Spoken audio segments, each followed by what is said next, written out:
May God's word only be spoken. May God's word only be heard.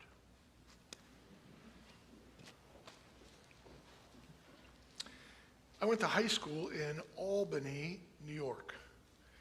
And I'd lived many places prior to that and many places since, but because I essentially spent my formative high school years there, that's where I was ordained. Now, it's kind of interesting because New York has been a blue state for a long time, but the Episcopal Diocese of Albany is ultra-conservative, and I spent my first 5 years serving in that diocese, and then I went to Vermont, which is exactly the opposite politically. And as I thought about this morning and all that I have to share with you, I find it interesting that in those two examples, the ultra-liberal and ultra-conservative churches that I spent my first 17 years in, they've both declined at the same rate. They both declined at exactly the same rate. They're 25% smaller than they were when I first got ordained. We have Fox News and we have MSNBC, and what I know is that you don't come to church to hear either one of those things. And I understand that because I don't want to hear that either. I want to have conversations about all the issues that show up in both places. And if you want a short course on right thinking, please see me after the service, and I'll be happy to educate you about the right way to think about all these things. But not here and not from this spot. Because this spot where I stand on my mark, looking at the camera, a new thing for me, is dedicated to one simple thing. Jesus was dead, and then he wasn't. He's alive. And he changed everything in creation by showing us that we are inheritors of that extraordinary gift. The gift that says God is with us in every moment, in every aspect, in every way. And one hopes that John Garland in 1876, when he built a wooden church right here in honor and in memory of his late wife, was thinking the same way. I don't know if he was Fox News or MSNBC, I don't care.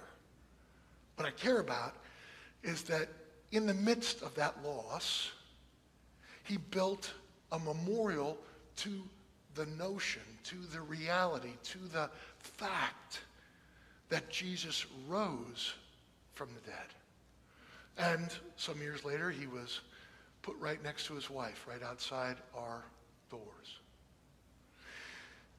You and I come to church because we want to be filled. We want to be reminded. We have to remember that whatever's happening in our lives, whatever's happening in the world, takes second place to this deep reality that beyond our ability to describe, God always is.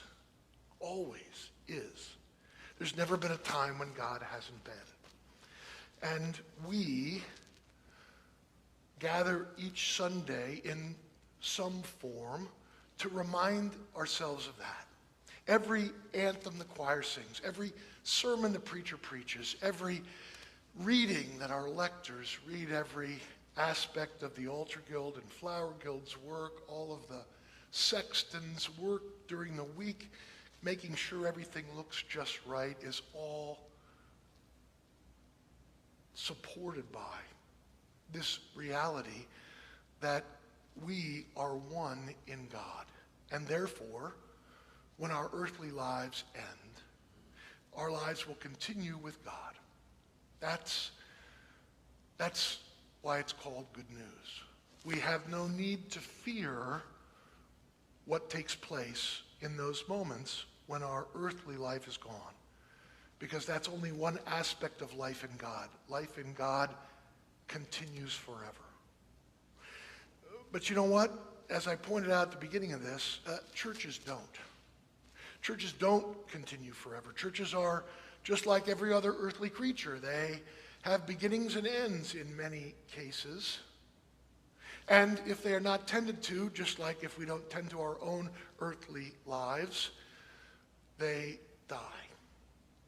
And it's always sad when that happens. My very first church that I served in south of Albany is now closed.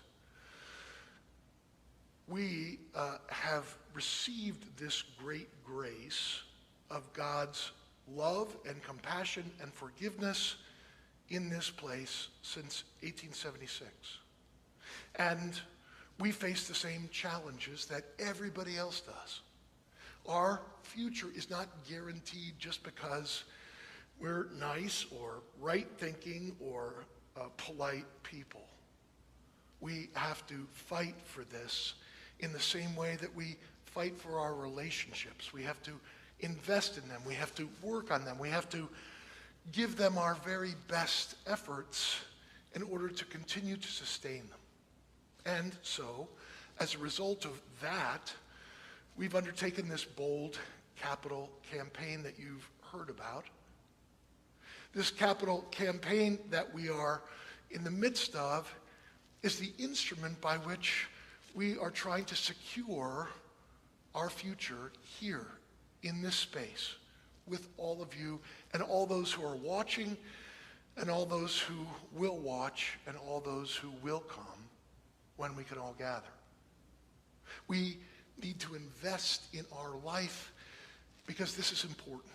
We need a place where you and I can come and put aside all the things that we read about or hear about or even talk about so that we can gather in the name of the one who has made us and who will gather us. And we can look at each other and know that in spite of whatever we're thinking at the moment, whatever troubles we have, whatever wrong political ideas we have, we're here in this place together. That's not something to take for granted. That's something that fills each of us. I had a conversation with a parishioner who was golfing this week, and the three other men that he was golfing with all said, independent of our parishioner, I'm not going back to church. There's just too much on Sunday that's current events. I need something more solid. I get that. And I refer you to my earlier citation about the right way to think about current events. I can help you with that, but not here. I want you to know about God's love and about the precious, life-giving aspect that community brings to us. It's not just the choir singing, it's Richard and Jay figuring out how to make the choir sing when they can't sing. It's all the efforts that all of you have made to stay together during this time. It's life itself, my friends, that we are celebrating when we gather together. And I want that to continue. I have said to many people, I don't want a room named after me unless there's an unnamed bathroom. When I leave, what I want more than anything is that 10 years after I retire, in 20 years, when people can't remember how to spell my name, I want to walk in and see vibrancy and vitality, the same kind that I experienced today. And I want it to have happened when I wasn't there because in our generation, on our watch, we did the things that were necessary to secure that possibility, to make that possibility a reality. This capital campaign you'll hear a lot about for the next 7 weeks, and then you won't. It'll be intense. There'll be lots of information. We're trying to secure our endowment so that it can help with operating expenses in the future, because what we're doing today isn't going to be enough in 20 years. We have to fix a few things at 470 Maple. We're this close to having the nicest building in Winnetka. But this close means it's not terribly expensive, but this close is, think of it as a note that is just flat or just sharp. It sounds terrible, even though you're this close. We have people who can't get in the building because they don't want to walk up and down those sharp, steep steps.